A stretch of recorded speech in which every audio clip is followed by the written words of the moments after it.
बिस्मिल्लाहिर्रहमानिर्रहीम।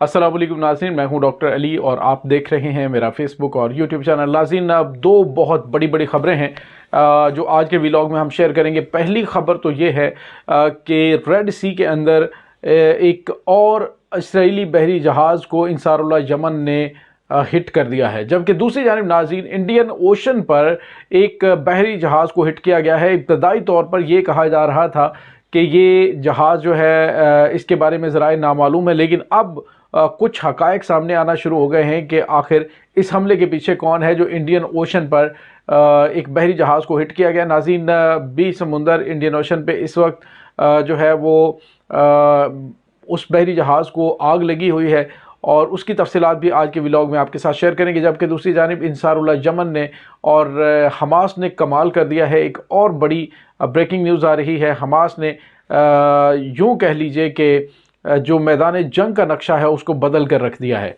वीडियो की तफसील में जाने से पहले अगर आपने हमारे चैनल को सब्सक्राइब नहीं किया हुआ तो काइंडली इसको सब्सक्राइब कर लीजिए और बेल आइकन को ज़रूर दबा दीजिएगा ताकि हमारी आने वाली वीडियो सबसे पहले आप तक पहुंच सके। नाज़रीन, हम आपके शुक्रगुजार हैं जो आप हमारे व्लॉग्स को देखने के लिए वक्त निकालते हैं और कमेंट सेक्शन में अपनी मोहब्बतों का इजहार भी करते हैं। नाज़रीन, इस वक्त हमास और इसराइल के दरमियान जारी जंग के अंदर कुछ गैर मामूली सूरत हाल पैदा होना शुरू हो चुकी है। एक नहीं बल्कि मुतअद्दिद महाज हर जगह पर इसराइल के ख़िलाफ़ खुलते जा रहे हैं। नाज़रीन, एक तो ये है कि इंसारुल्लाह यमन जो है उन्होंने अपना कहा हुआ एक एक लफ्ज़ सच कर दिखाया है। उन्होंने पहले भी एक गुज़िश्ता रोज़ एक अमरीकी जो बहरी बेड़ा था उसको वापस जो है वो टर्न वहाँ से यू टर्न लेकर भागने पे मजबूर किया, जबकि आज उन्होंने एक अमरीकी बहरी जहाज़ को हिट किया था। और नाज़रीन, आज एक और ख़बर आ रही है और ये खबर है कि रेड सी के पानियों में इंसारुल्लाह यमन ने एक और बहरी जहाज़ को हिट किया है जो कि इसराइल जा रहा था साजो सामान लेकर। नाज़रीन, अभी तक वैसे किसी में इतना जो है वो हौसला नहीं पैदा हुआ, किसी में इतनी जुर्रत पैदा नहीं हुई है कि वो इंसारुल्लाह यमन की जो दी हुई धमकी है उसके बरक्स वो बाबुल मंदब से अपने बहरी जहाज़ को गुजार कर ले जाए, वो चाहे अमेरिका हो चाहे कोई और मुल्क हो।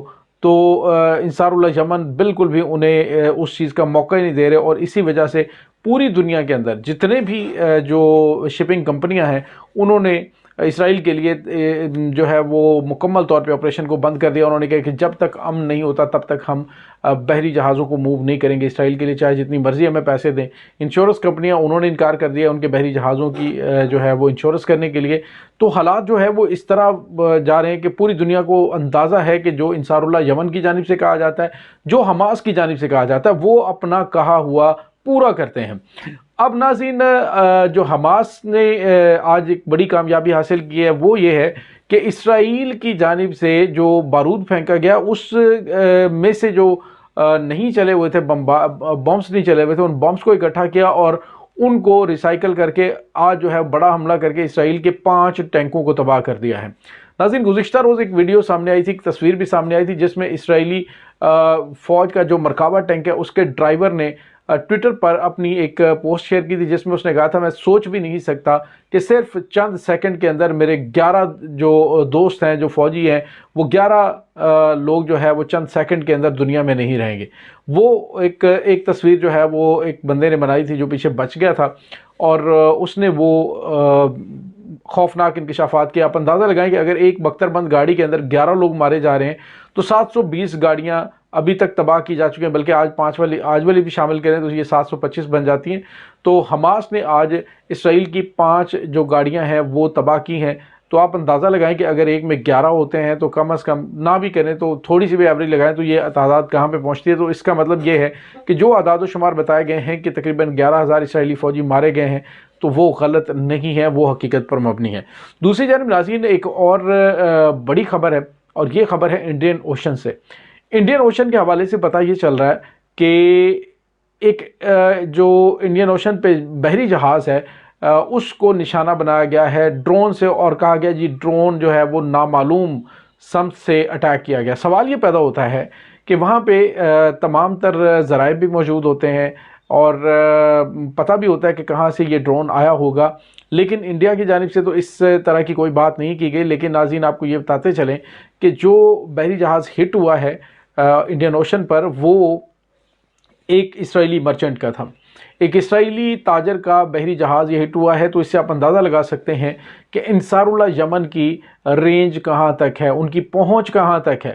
اگر انڈین اوشن تک وہ جو اسرائیلی بحری جہاز ہیں ان کو ہٹ کر سکتے ہیں، یا پھر ناظرین کچھ اور خطے کے اندر ایسی تحریکیں سر اٹھا چکی ہیں جو ڈرون سازی میں بھی مہارت رکھتی ہیں، یا پھر کچھ اور عناصر ہیں جو کہ اسرائیل پر اٹیک کرنا وہ بھی شروع ہو چکے ہیں۔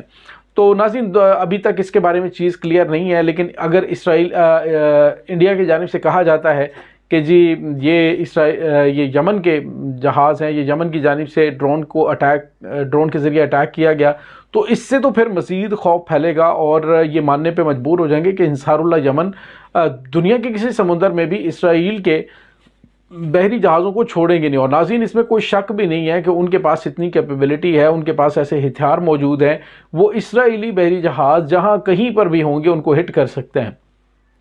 اب جو اسرائیل جو ہے سعودی عرب، متحدہ عرب امارات، اردن اور مصر کے راستے میں جو اپنے بحری جہاز منگوا رہا ہے، ان کے لیے بھی خطرات پیدا ہو گئے ہیں کہ آنے والے دنوں میں ان کو بھی ہٹ کیا جا سکتا ہے۔ اسی وجہ سے انصار اللہ یمن نے سعودی عرب کو بھی دھمکی دی، عرب امارات کو بھی دھمکی دی کہ آپ اپنی ایئر سپیس اور اپنی سمندری راستہ جو ہے وہ کسی کو استعمال نہ کرنے دیں اور اسرائیل کی سہولت کاری مت کریں۔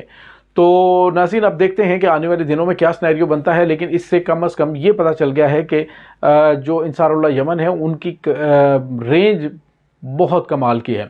دوسری جانب ناظرین آپ کو یہ بتاتے چلیں کہ آج اسرائیلی فوج نے ایک بڑا اٹیک کیا ہے اور شیخ محمود کا جو ایریا ہے وہاں پر انہوں نے تقریباً پورے علاقے کو بمباری کر کے ملیا میٹ کر دیا، کھنڈرات میں تبدیل کر دیا ہے۔ انہوں نے شہری آبادیوں کو، بڑی تعداد میں لوگ شہید ہو رہے ہیں۔ ناظرین ابھی تک جو سرکاری اعداد و شمار ہیں اس کے مطابق تقریباً 21,000 سے زیادہ لوگ شہید ہو چکے ہیں، اور جس میں سے بڑی تعداد بچوں کی ہے۔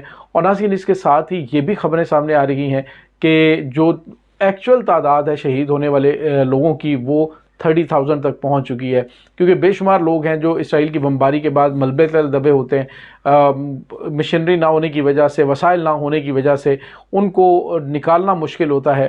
تو یہ اس وقت ناظرین تازہ ترین صورتحال چل رہی ہے۔ دوسری جانب آپ کو یہ بتاتے چلیں کہ ایران جو ہے وہ بھی مکمل طور پہ ریڈی ہو چکا ہے۔ ایران کی جو تباہ کن کشتیاں ہیں وہ بھی، اور ایران کے جو بحری جہاز ہیں وہ، اور اس کے ساتھ ہی ناظرین آپ کو یہ بتاتے چلیں کہ ایران کی جو فضائیہ ہے اس نے بھی کچھ غیر معمولی موومنٹ جو ہے ان دنوں میں کی ہے۔ امریکہ حالانکہ یہ کہہ رہے ہیں کہ ہمارے پاس حملے کے لیے جہاز موجود نہیں ہے یمن پر، لیکن ناظرین مجھے یہ لگ رہا ہے کہ امریکہ کی جانب سے ڈبل گیم کی جا رہی ہے، سائیکلوجیکل وار، کہ انصار اللہ یمن کو ریلیکس کر دیا جائے، لیکن وہ انہوں نے آپ کو عرصہ دراز سے پڑا ہوا ہے، ان کو پتہ ہے کہ آپ کس طرح سے وار کرتے ہیں، یہ تھوڑا سا ریلیکس کرنا چاہیں گے، تھوڑا سا کہ وہ تھوڑے سے ایزی ہو جائیں، اس کے بعد یہ اٹیک کر دیا جائے۔ لیکن ناظرین کل آپ نے دیکھا کہ 10 لاکھ لوگ جو ہے وہ یمن میں نکلے اس جنگ کو لڑنے کے لیے، جس میں وہ کہتے ہیں کہ ہمارے لیے ایک سعادت کی بات ہے کہ ہم اس جنگ کو لڑیں غزہ کو بچانے کے لیے۔ اور ناظرین دوسری جانب جو غزہ کے مجاہدین ہیں، غزہ کی جو انصار اللہ یمن ہے، غزہ کی جو حماس ہے اور دیگر مزاحمتی تحریک ہیں، ان کی جانب سے شکریہ ادا کیا گیا ہے یمنی بھائیوں کا کہ انہوں نے اس مشکل وقت میں ان کے ساتھ سیسا پلائی دیوار کی طرح کھڑے ہو کر اسرائیل کو لگام ڈالی۔ ناظرین اس تمام صورتحال کے بارے میں آپ کا کیا کہنا ہے؟ کمنٹ سیکشن میں اپنے خیالات کا اظہار ضرور کیجیے گا۔ انشاءاللہ ملتے ہیں ایک نئی ویڈیو میں، تب تک کے لیے اپنا بہت سارا خیال رکھیے گا۔ اللہ حافظ۔